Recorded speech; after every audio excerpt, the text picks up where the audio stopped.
Hello, everyone, and thank you for joining GBA today as we talk about sustaining sustainability. This webinar topic came to be because many of the comments that we have received through our work in the last couple of months have revolved around how difficult it is to, I think, focus on sustainability when it feels like there are a lot of industry, shall we say, distractions that are pulling attention in different directions.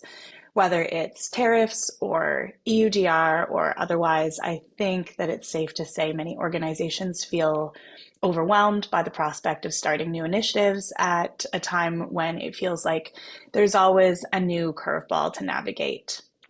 So, our focus today is talking about how do we think about sustainability outside of that? Can we create industry practices that withstand changing political tides or times of industry or organizational crisis?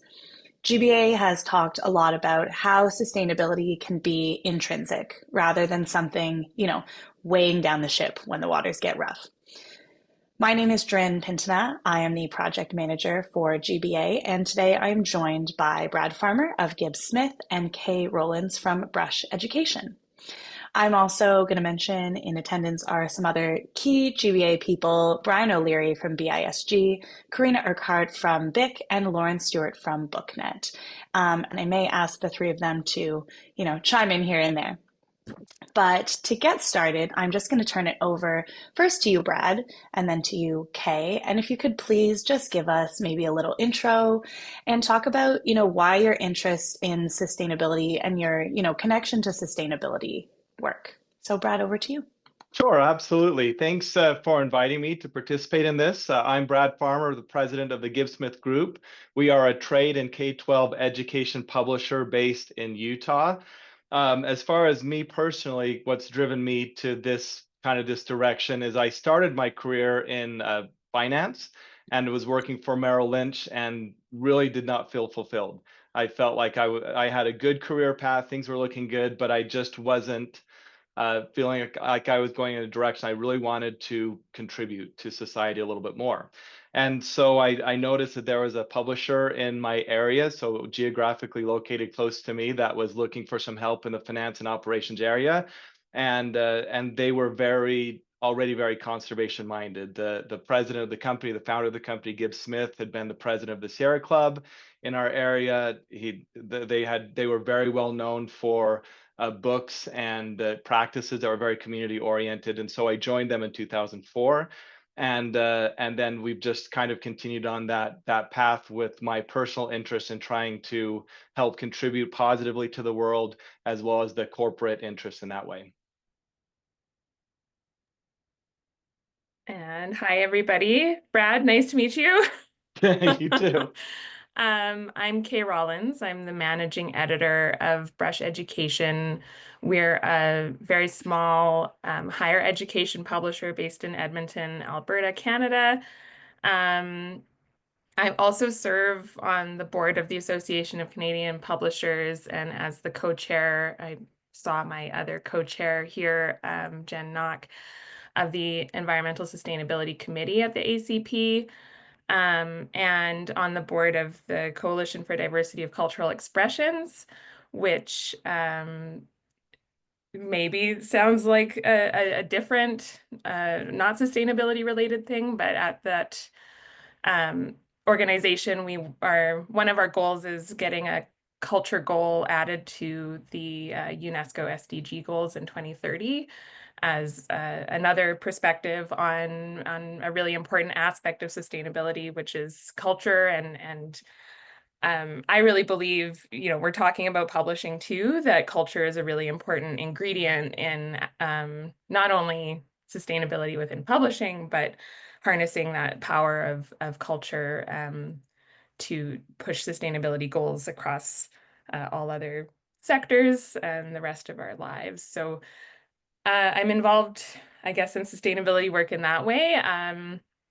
And why is it important? Well, we don't have publishing if we don't have a world, and if we don't have publishing if we don't have the resources to do it. And doing this work is really important to making sure we are able to keep doing the good work that we do, and as Brad said, just being able to contribute well to not just to the industry, but to the community and in larger ways. Absolutely. Thank you both for those intros. And I think, we know this, but we're hearing this right there. Sustainability is so intersectional across these topics, across sectors, and, bringing these conversations together is important. So could I get you to now speak a little bit about your specific organization's sustainability work? So, whether it's future goals or intended initiatives, things that you've currently put in place, we want to hear a little bit about that. And Brad, I'll turn it to you. Sure. So we started in 2017. We bought the first half of the company as employees from Gibbs and his wife, Catherine. And at that point, we wanted to enshrine some of these values and practices into the company going forward. So at that point, we became organized as a B Corp under the laws of the state of Utah. We were the first ESOP-owned, employee-owned B Corp in the state of Utah. So we were pretty early in that picture. And at that same time, we wanted to identify who would carry the torch for these after Gibbs and Catherine moved on. And so we identified the natural leaders and natural champions. So who in the organization, we have 80 employees. So who of the people are naturally excited and want to be involved? And so we found these people, we announced what we were doing and formed our first B Corp committee. And we continue on with this B Corp committee now, and a lot of the original members from 2017 are still members. And so what these people have done, what our committee has done, have been lots of different things over the years. We meet regularly. We talk about introducing recycling programs. We've done different newsletters to employees to help their own sustainable practices. When we have the finances for it, we put LED lighting. We change our lighting to LED lighting. So all these different things that the B Corp committee is regularly talking about. We found in our power provider here in Utah is Rocky Mountain Power. We're very coal minded as far as the state. And so we found they had a program called Blue Sky that enabled us to elect for different sustainability credits to like pay extra for sustainable power. And we were one of the first platinum subscribers under their Blue Sky program. So these were all things that were identified by the B Corp committee. Of course, in publishing, more than 90% of our carbon footprint is scope 3, so it's kind of outside of our firm control. And that's what we're really trying to focus on now, is what we can do to get a handle on our scope 3 footprint, what we can do to improve ourselves in terms of the overall production side there. And I will say, and this will come up more in later conversation, we did several years ago elect also to offset our carbon emissions through a purchase program. That's not the ideal way to do it. It's not the way we want to do it, but we felt that was important to do in the meantime before we can really truly measure and influence more directly our production footprint. Thanks, Brad. Sorry, did you want to say something? No, Kate, go ahead. Okay. I was just going to turn it to you. That's really interesting. And interesting to get a idea of also the size of your organization. We're a much smaller organization where we have a team of 3 full-time employees, so a much different scale. And I think that we have a lot of the same goals and are trying to reach them with the resources that we have. We have the basics. I guess what I'm trying to say is Brush is at a different stage of its sustainability journey. It's been certainly something we've had in mind from the get-go in different ways. And Brush has been around as its current form since 2012. So, we work on always using sustainable papers, high recycled content, short run prints. We basically only do short run, so we are trying to reduce our just the possibility of having to pulp books that way. And as an educational publisher, I think we also have a bit of a, a advantage there because a lot of our books have really long tails. So we're able to do a short run really successfully and make sure that we have what we need in stock and have a good idea of what we're actually reasonably going to sell. Carbon offset purchase is also something we do, especially for travel. Our travel's minimal. I think one thing, Brad, that you made a really good illustration of is just that sustainability is going to be the most successful when it is implemented at all levels of an organization. So, you're changing your lights and so on. We we rent our office space and we can do some of those things, but there are some things that are outside of our control, especially in that regard. But I guess the phase we're in right now is really trying to get a better handle on just understanding where we are, especially in terms of our scope 3 emissions. So starting to do some more concerted carbon tracking in our production work and getting a really good understanding of how we can make um, simple production decisions that are going to have a big impact on things like our paper use and our shipping carbon footprint. So can we reduce the weight of our books? Can we get on to projects like collective shipping projects that are going to reduce those sorts of things.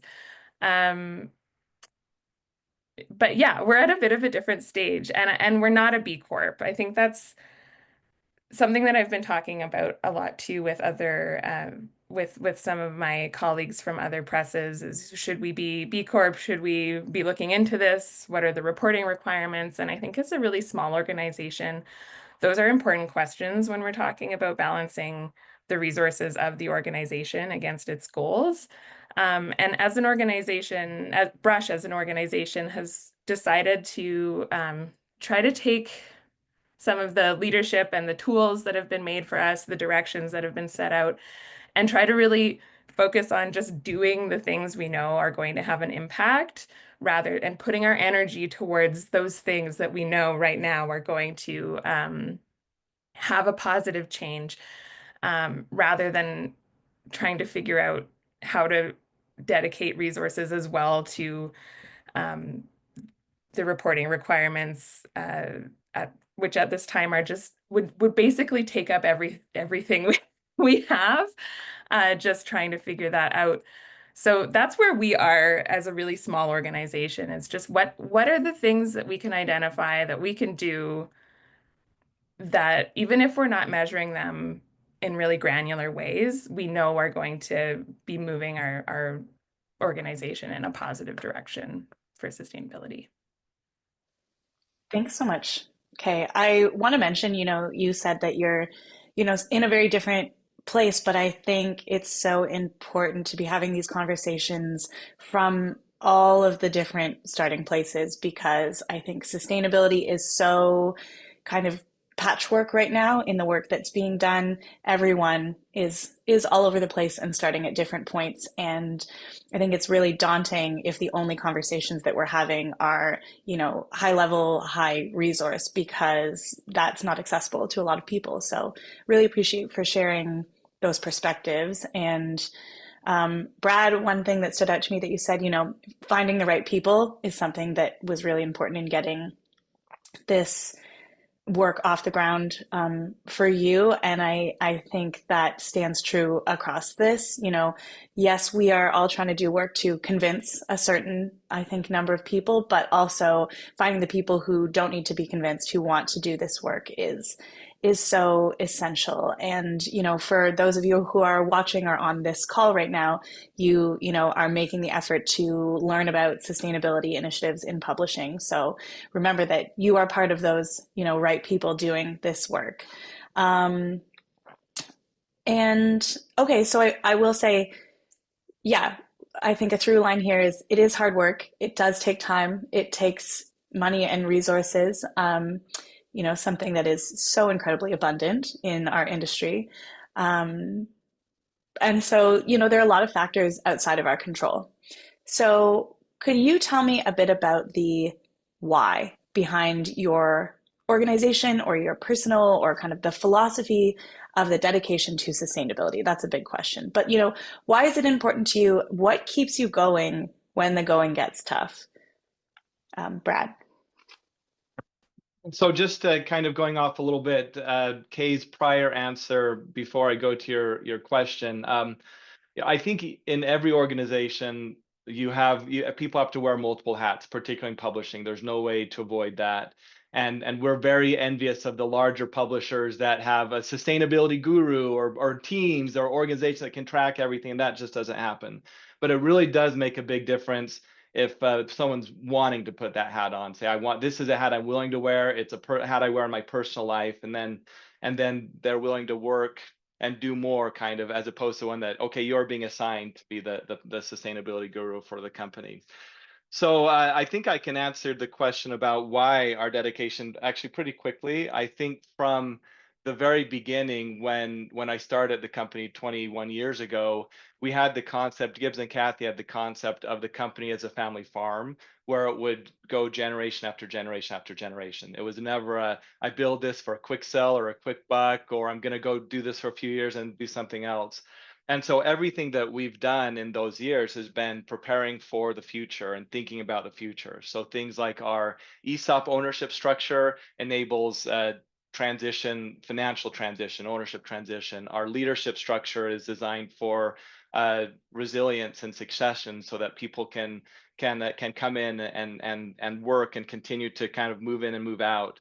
And really, the sustainability is just one piece of that. That it's recognizing that, like you said, Kay, if we don't have a planet that we want to live in, then what does any commerce make sense? No commerce makes sense at that point. So preparing for the future, both future for the overall planet and then the overall company, have been kind of driving what we want to do for this. That's the why behind what we do. Yeah, I mean, I think I would just echo a lot of that. Interestingly, Brush is also a family business, so it has some of those values built in as well. And we're part of the publishing industry. We're also part of educational sector, and all of those things are very future oriented. Education is inherently thinking of a future. And so, I mean, I don't know that, Brad, I have a lot to add. I think that for us, it's important. I sometimes struggle to think why it wouldn't be important. Um, but definitely, I also think that why is it important versus what keeps you going when the going gets tough are maybe different questions. And the what keeps you going when the going gets tough, I think, for context, I'm in Alberta right now, and we are under horrible air quality warnings, and that can be tough. It can be easy to be cynical and to think like, well, what can we do to make a difference? And so for me, what keeps me going, especially coming from a small organization, is community connections and finding people who are working on similar projects and being able to kind of glean some of their inspiration and their motivation when it's difficult. And I think also what keeps me going is just, I think it can be really easy to think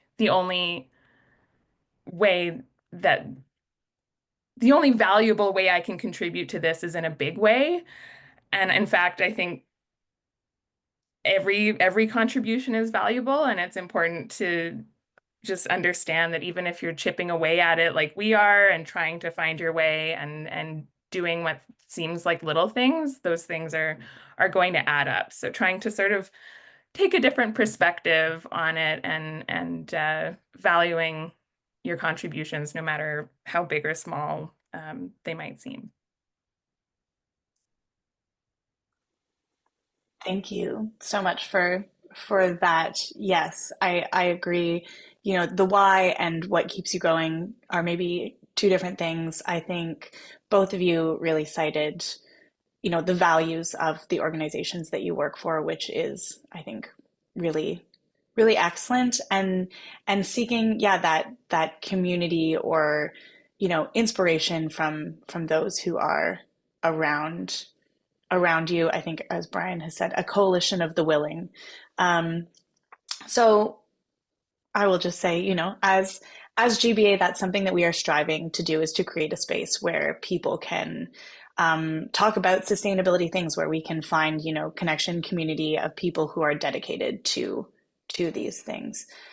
Okay, let's move into something like a little more technical. I know I'm going to ask about collecting sustainability data, but I know, Kay, you mentioned already in this conversation that that's something that, your organization has discussed, but you've gone for kind of an approach where rather than spending all of your, time, effort, and resources trying to collect that data and report on that, because that would take basically everything.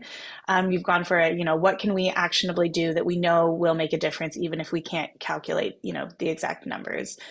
So I will ask to both of you, are you tracking or collecting sustainability data, or, do you plan to? Like, at what point do you think that might be a possibility? If yes, you could tell us a little bit more about that. But if not, I guess outside of resources, because we know that that's kind of like a big limitation. Um, or like what kind of tools, what would help you to, surpass some of those roadblocks, I guess, if you can imagine it in a dreamscape. I know that's a big hypothetical, but let's just talk in and around collecting sustainability data. And Brad, I'll turn it to you. Sure.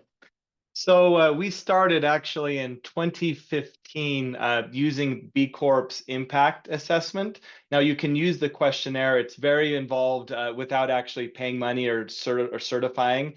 So we did that for a number of years just to kind of get a sense for what the process would take, where we stand up against their standards. And they're not all sustainability. That's just one piece of B Corp certification. But that kind of, and it even gave us some ideas. Reading through the questionnaire, we thought, oh, we didn't even realize we could do that. And that's no cost and very little time to put this together. So that's how we started. And then in about 2019, we built just a really rudimentary carbon footprint calculator. And this is, I think, a good example where the perfect is the enemy of the good scenario, where we just wanted to have something to be able to figure out what we wanted to do to start calculating carbon offsets that we would purchase. And we found that some of our partners gave us really, really good information. So our utility companies would give us reports, or they were really easy to calculate. Our transportation companies, FedEx in particular, gave us some good reports. UPS is a little bit more of a challenge, and USPS as well. The freight forwarders usually gave us some good information, particularly recently. There's some good tools for giving that we could put into that carbon calculator. You mentioned travel, Kay. Those are also ones where now the airlines all give you information on that too. And so we would track those things as well. But it's the production side, again, that's been really the challenge for us. We just use at this point straightforward estimates. So we don't distinguish based on printer or based on paper at this point. We just kind of have a single number that we apply for all of our programs based on essentially weight. And page count are the two aspects that we use, and we just use that as an estimate. But we are working with, I know GBA, like you mentioned, Jarin has some things, and we're working with the Sustainability Working Group and BISG to come up with better measurements, because that's where we see the biggest shortfall in terms of getting more accurate. But again, we want to have something. So we're calculating using estimates, so we at least know what an idea of where we're at. Yeah, I totally echo that the perfect is the enemy of the good here, in this, that it truly is better to be doing something rather than nothing, and to be working with estimates rather than exact data. And that's certainly where we are right now. We are using tools. I'll put a plug out there for the BookNet Canada book project carbon calculator that Jen Knock, who's here from ECW, and also New Society publishers put together through blood, sweat, and tears. And It's available for license for Canadian publishers right now. So if you are, thanks, Lauren. If you are in Canada, please go ahead and go license that. It's a great tool. It has, a range of granularity that you can work with, and you can plug in whatever numbers you have, and it'll spit out a number, and you can use that. Regardless of what kind of information you are able to get, you're going to at least have an estimate of the impact of a particular project. There's also a publisher level calculator for organization footprint. Right now, we're really focusing on getting the project level calculator working for all of our book projects, and also just figuring out, okay, this book is 6x9 on this stock. Like, can we have kind of multi-purpose calculators where we know we can just sort of change the page number, and all of a sudden we have a good number to use for offset purchasing or for reporting down the road. So that's certainly something we are trying to do. I would say, it's great to hear, Brad, that you've been able to get really good information from a lot of your partners. I think that that's a really, really important thing. And especially for really small organizations, we have to rely quite a bit on our supply chain partners and on the information and the reporting that they do and the data that they collect.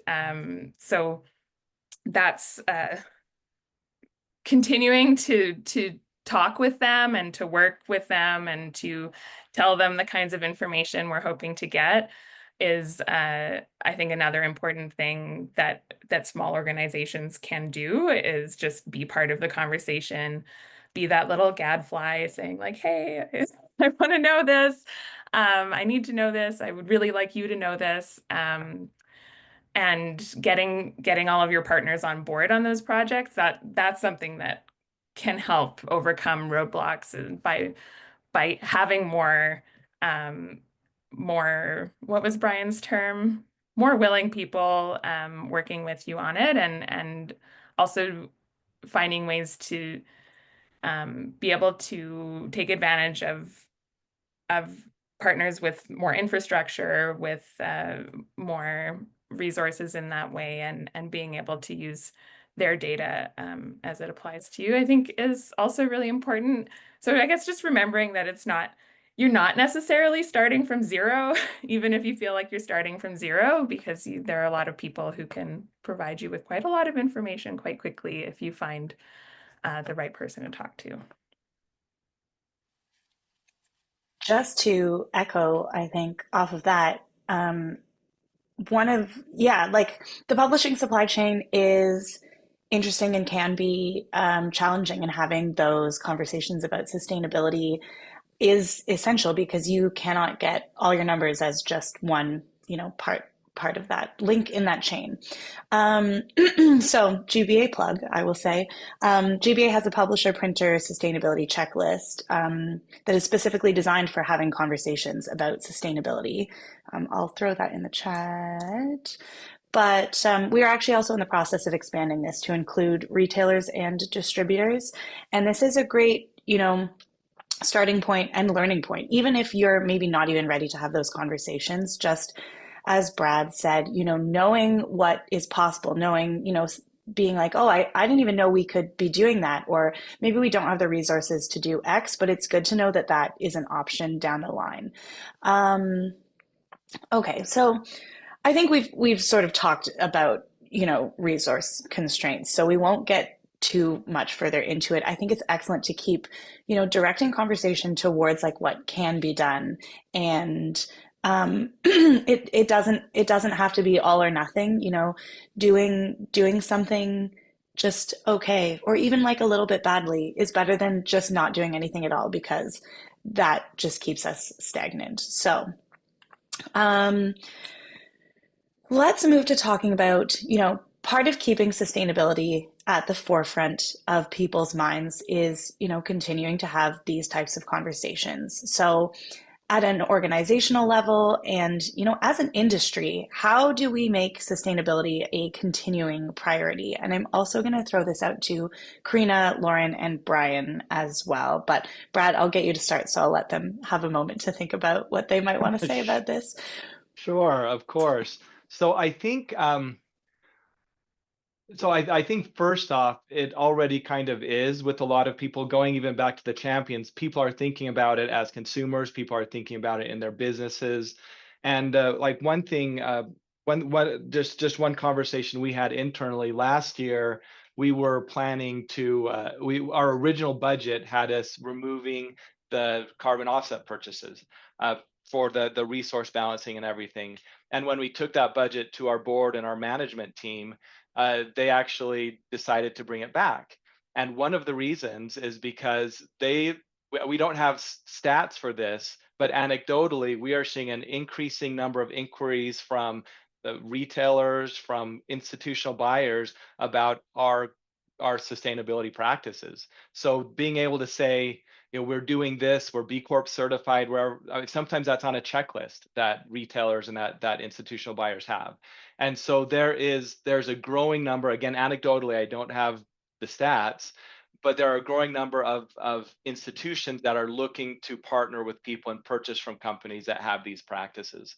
So I think that's already happening in terms of just growing interest and greater interest. And then I think just continuing to have resources like this, continuing to have conversations like this webinar, and making coalitions, like meeting with Brush Education or New Society in Canada as well, or Barrett Kohler in the US, or other ones that are, whether you're B Corp or not, that are just interested in this, that want to be part of the conversation. Eventually we'll start to coalesce and around different practices that we can do as an industry, because the scope 3 piece of it has to be done as an industry. It can't be done by any one publisher. Already we're seeing printers push back on checklists and questionnaires and all those things. So if we can work more collaboratively together to do that, that's the only way I think that we can move that piece forward, which is the biggest piece we need to.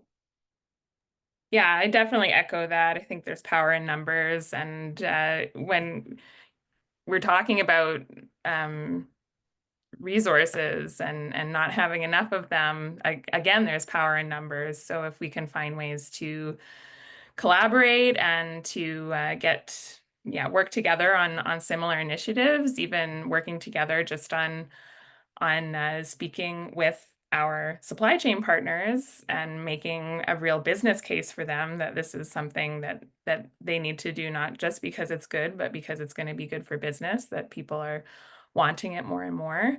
I think those things can make a huge difference. And then, you mentioned EUDR at the beginning, Jarin, and if anybody's been keeping up with that, it certainly has its complications for the publishing industry, but seeing top-down regulatory changes that are requiring people to have these conversations is also part of how they keep happening. So yeah. We'll see how that all shakes out, but I think there is a positive, definitely lots of positive to that, of just there are people who are needing to open their eyes who maybe haven't opened them yet and thinking, gee, how am I going to comply with this? So that's another piece of the puzzle for sure. Absolutely. Lauren, Brian, Karina? Yeah, so I agree with everything that's been, obviously agree with everything that's just been discussed.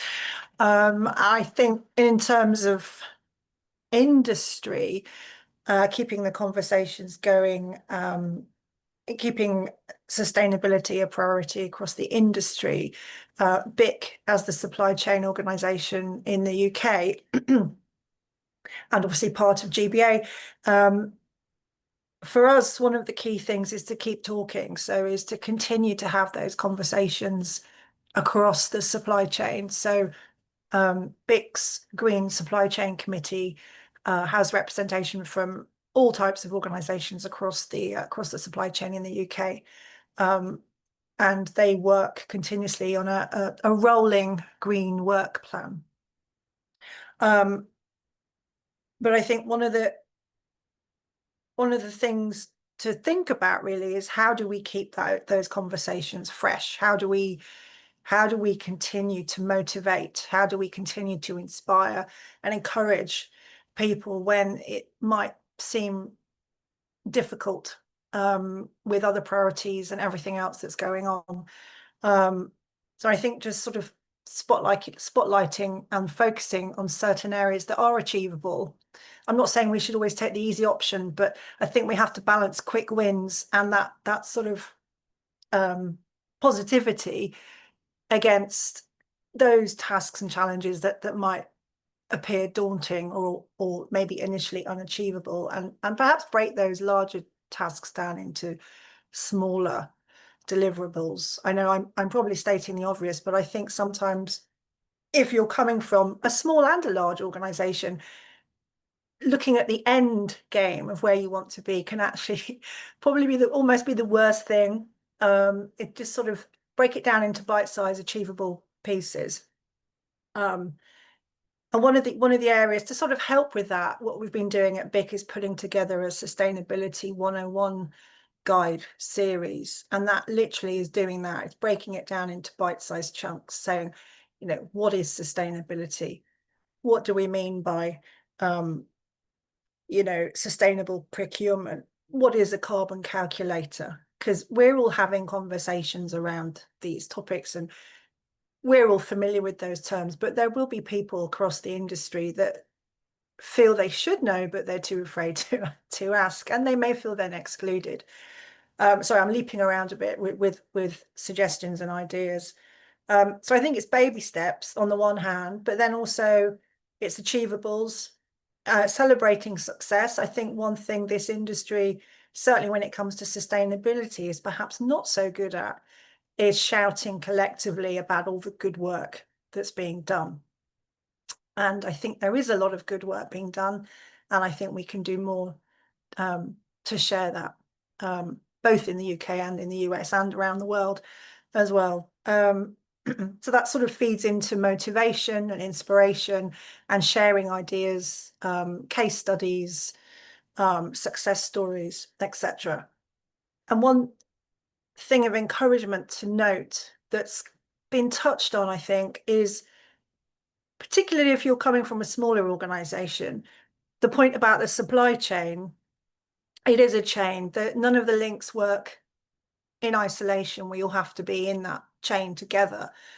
And what we often find, particularly when we're having conversations in our Green Committee or other projects, is that a lot of organizations have common trading partners, and a lot of the larger organizations will be agreeing things and working on things with their trading partners or providers or suppliers that then the smaller organizations will work with as well, and they can potentially benefit from those larger conversations as well. So it's that sort of ecosystem where what happens over here can be of benefit to what's happening over here as well, if that makes sense.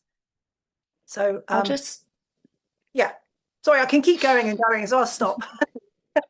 No, thanks so much, Karina. I'm just going to jump in there and mention that GBA has a spot in both our blog and newsletters where we love to feature sustainability successes from people across the organization. So if you know somebody in your organization, or if your organization has had, a big milestone met, please do reach out to us. We would love to feature that and share that, because it is part of keeping that positive conversation going that isn't just all like humdrum, oh no, sustainability, because that is very defeatist. Okay. Brian? Can I jump in just really quickly? And sorry, everybody. I just want to make a point too that, like, as the person in my organization who's been focusing on this, I also didn't know everything in the organization. And so even just having conversations with some of our supply chain partners and understanding better what we're already doing through them was like really positive, to be like, okay, we're actually farther along than I may have even thought. And so in terms of like having that feel good moment and feeling that inspiration, I think that can be a really positive first step is just getting a really good handle on what the people you work with are already focusing on and how they're helping you already. Yeah, because they may have done something that you're battling with, and they may have the solution already. Doesn't mean you can maybe copy it exactly. I'm not advocating plagiarism or anything like that, but you can adapt and modify where perhaps the legwork's already been done. You could benefit from other people's learnings. I was going to start by first apologizing to Kay for scheduling this webinar during the Stanley Cup Finals. I should have known better, but Edmonton maybe even the score tonight. But I wanted to ask Brad if you could to talk a little bit more about what a B Corp is, because I know you've mentioned it, and so did Kay in her remarks. But just describe what its purpose is and why, and maybe why you chose it a few years ago to be your organizing principle. Yeah, no, thanks for asking that, and some of these are. This might be different depending on where people live in terms of the legal organization, but a C Corp legally is organized and has the responsibility to deliver profits to its owners, whether they be public shareholders or whoever the owners are. And so it's very determined on what the owner's priorities are. So if the owner says, I want profits above everything, then that's what they're legally obligated to deliver. A B Corp is a legal organization that has a public benefit associated with it as well. So that means the organization is not only a profit organization, it is a for-profit one, but also has some other public benefit that can be explicitly stated in the charter, that we're supposed to help education, or we're supposed to have environmental concerns first, or it could be more general, that's involved with the corporate documents. That's the legal organization part of it, and we are legally structured as a B Corp. Now, there is also a certification that is a separate, called B Labs is the organization that runs that certification. And that's kind of more of a branding to kind of tell the whole world. It's a worldwide branding scheme. There's a little B with a circle that you can see on our books and with other companies. And that's this questionnaire I mentioned that involves lots of different pieces. So it's not just sustainability, it's community involvement, it's employee, how you treat your employees, it's avoiding kind of unethical, illegal behavior. So it's a very, very broad umbrella beyond sustainability.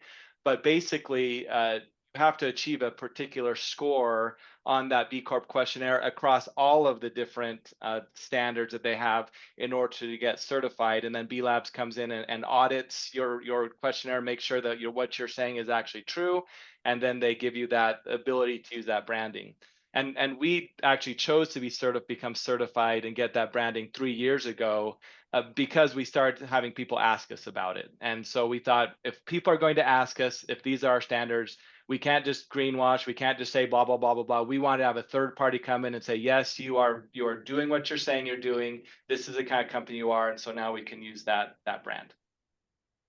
And maybe just as a brief follow-up, and I can turn it over to Lauren after that, is you both kind of described, a business that had been family run or was closely held, and Brad, in your case, now by employees, but Kay, it's kind of a family business. I mean, do you think that makes it easier for you to get things started? Was a little bit of a conversation in the chat about larger organizations having to kind of navigate a variety of different levels, whereas you're kind of operating as almost as a committee of the whole, given your size. I mean, we always tend to think of smaller as not having the resources, but you've made progress even at a small size. So from my perspective on that, I think you can have initiatives go top down, and you can have initiatives at the grassroots and that kind of move up, but it's most powerful and easiest if they happen both directions. And for us, we were fortunate enough there were enough grassroots people interested because we'd had these values for so long. So the employees who worked with us already were drawn to us. And frankly, I think in publishing already, we're a little disproportionately represented in terms of people who care about kind of more worldwide values. And then Gibbs and Kathy also had those values. So it was for us, it was a fairly easy process. Yeah, I think that that exactly as you said it, the top down and bottom up And the top and bottom in our organization is pretty close together too. And one way that makes things easier is that when I bring these things to our meetings, I'm literally talking to everybody in the organization. So everybody's up to date and knows what is happening, and we can have conversations as a whole organization really easily about what everybody's goals are, what they care about, what they're able to contribute to the initiatives that I'm bringing to the table.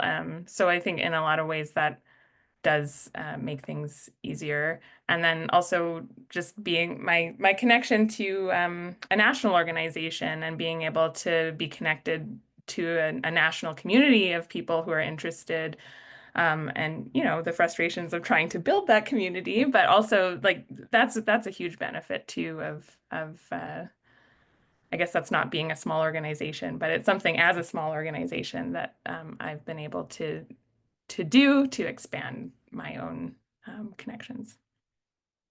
Lauren, I have a couple of other questions, but I'd like to kind of default to you, and then maybe we can come back in a minute.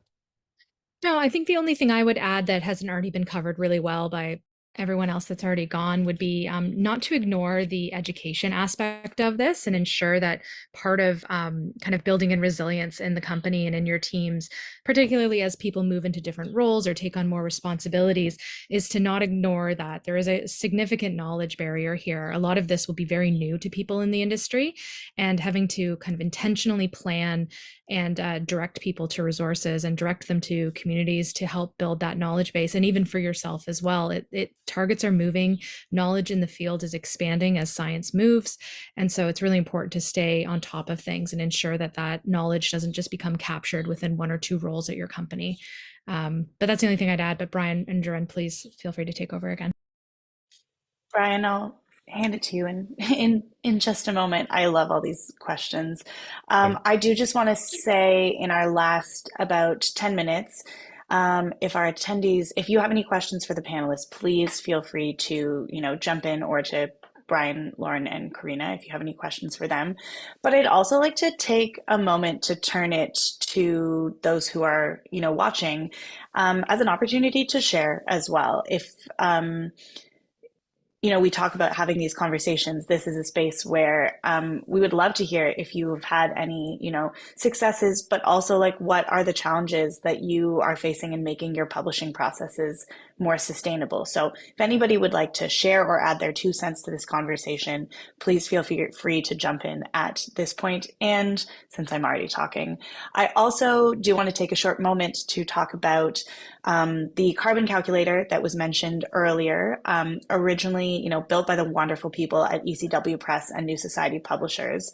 GBA has sort of taken on, we're trying to make this carbon calculator freely accessible to all on a web platform. So that is something that GBA is currently working on, but we are actively seeking, sponsorship and support, both financial and technical. So if you are interested in more information on that, please reach out. You can either reach me directly or Brian, Lauren, or Karina. So just want to put that out there.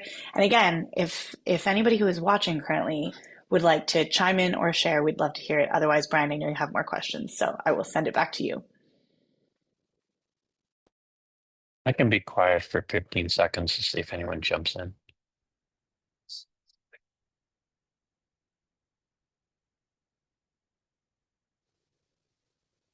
I think they're waiting for you to speak. I wanted to come back to you if I could. You were talking toward the end of the questions about the impact of like more uniform specifications, and easier calculations. So, you'd like to be able to say, all right, we calculated this for a book of 192 pages. What happens if it's 240? Are you working in a market where specifications can be made more uniform, or do you have to kind of work with clients to be able to have them understand the impact of some of those choices? I mean, that's one of the things we hear about periodically when we talk about things like trim size, paper grade, paper weight, is that it's just hard because folks have have to either meet market expectations or they have very strong preferences. I know that you only have to battle through 2 other people, but it's still you have a client, so or you have many clients. Yeah. I think that's a really good question. And as an educational publisher, we have a lot of production questions around, what is an appropriate trim size for a book about pathology with a million illustrations. Like, there are questions of sustainability that have to be balanced against what is the object that we're making, and does it make sense to make it at a trim size that might have less paper waste, or does it make sense to have it on an unbleached paper, like full color illustrations? It just doesn't make sense to do that. So there certainly are things that you need to balance against expectations for the object that you're creating, I think. But Right. I do think too, like, I had a conversation. I think that this might be a little bit of a different topic, but I had a conversation yesterday with one of our printers where I was trying to ask about paper waste and trim sizes, and I learned a lot. And I also learned that I feel like there's still we still have a long way to go in terms of just even having shared vocabulary and understanding kind of why I'm asking questions, why they're asking certain questions. Like, I just felt like we weren't quite on the same page, which was really interesting because we're, so dependent on one another, and we really are both important partners in this. So I think that's a bit of a different point than you were asking about, Brian, but does go back to the education piece for me and for them, and just the communication piece, that building partnerships is still a big part of even those production questions. Yeah, and it does sound like it's an evolving conversation. Yeah. Jarin, I saw that a couple of questions and comments came in. Maybe I can turn it back to you. Sounds good. Yeah. I see. I'll just read this from Jen at ECW. She said, in terms of getting more people involved in the conversation, one thing we did at ECW was allow and encourage people to participate in a lunchtime series of Talk Climate to Me, which is free and can be a good educational tool and conversation starter, especially for folks who are not as climate focused but do actually care. So that's Talk Climate to Me, and there's a link there in the chat. And then we do have a question from Megan. There are frequently costs associated with making more sustainable choices, especially until they become more mainstream. How have people navigated those conversations internally? And I think this is a conversation we often had, like environmental sustainability because it's the right thing to do versus like a business case for why we're making those choices. Thoughts? Yeah, go ahead. Oh, go ahead, Kate. Yo, you go ahead, Kate. Okay. I do think.